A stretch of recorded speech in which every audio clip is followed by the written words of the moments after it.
protect New Zealanders from the worst. Our plan is simple.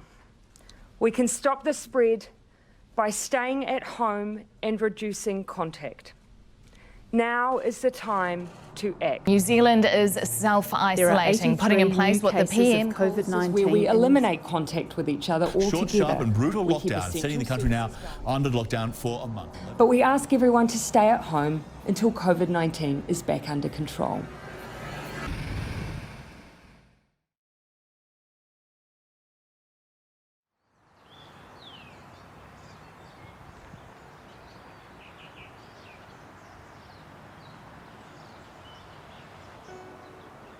Stay home. That's the message repeated by the Prime Minister Jacinda Ardern this morning.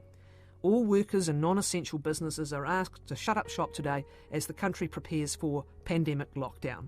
At 11:59 tomorrow night, New Zealand will move to alert level 4, which means everyone must stay at home, except for essential activities, such as going to the supermarket or to get petrol.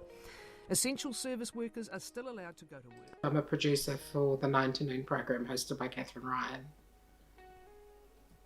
Initially, it was pretty rugged because we were all in lockdown, not necessarily with the right gear to do our job. So for the first few days, I was working off an iPad and a mobile phone.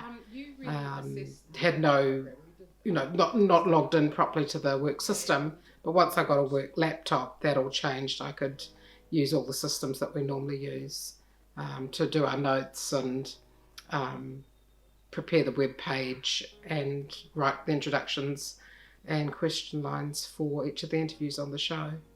One of the big things is normally we do whatever we can with our New Zealand-based guests to get them into the studio because it's much better broadcast quality to have someone sitting in the studio, whether it's in Wellington where the show comes out of, or in our Auckland studio or Christchurch or wherever RNZ has studios dotted around the country.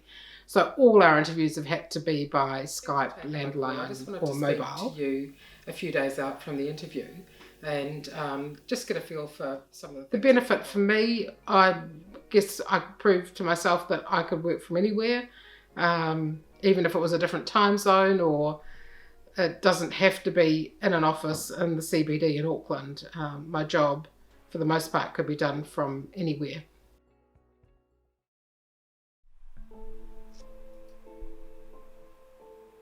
My name is Ollie Sutherland.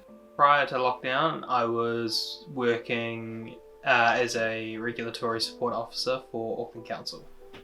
I'm out of a job, so basically I am having to look for new work, new job, and which is difficult in the current climate due to a lot of, since I'm not the only one who has lost my job, and there are thousands, tens of thousands, possibly hundreds of thousands of people who are in the same boat as me. I'm finding it a lot more difficult now to find a job because I am the sort of person who doesn't know what they want to do and where I want my career to go. I did my degree, which is a BA in History and Politics, and that is quite a broad degree. So when I'm looking for jobs, it's sort of difficult to find a pathway that is in line with that sort of study. So a lot of the jobs that you come across require 3 to 4 years of experience in this role, or looking for a senior accountant with a finance degree who has worked in this, doing this, doing this. So I'm just finding it difficult as an entry level, especially to find work. My main worry is probably wasting time by not having a job, by not getting that income. I don't want to be sitting on my ass all day,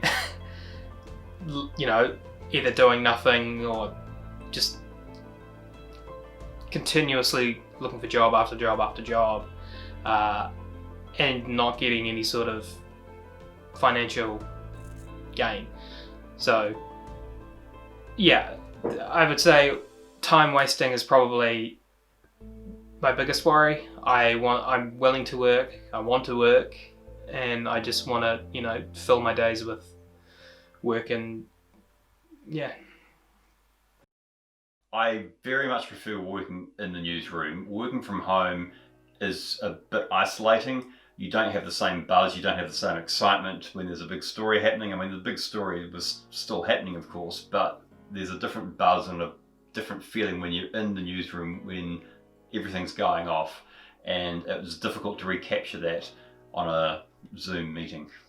I'm the head of news for Radio New Zealand, so I run and maintain the news operation for the state broadcaster.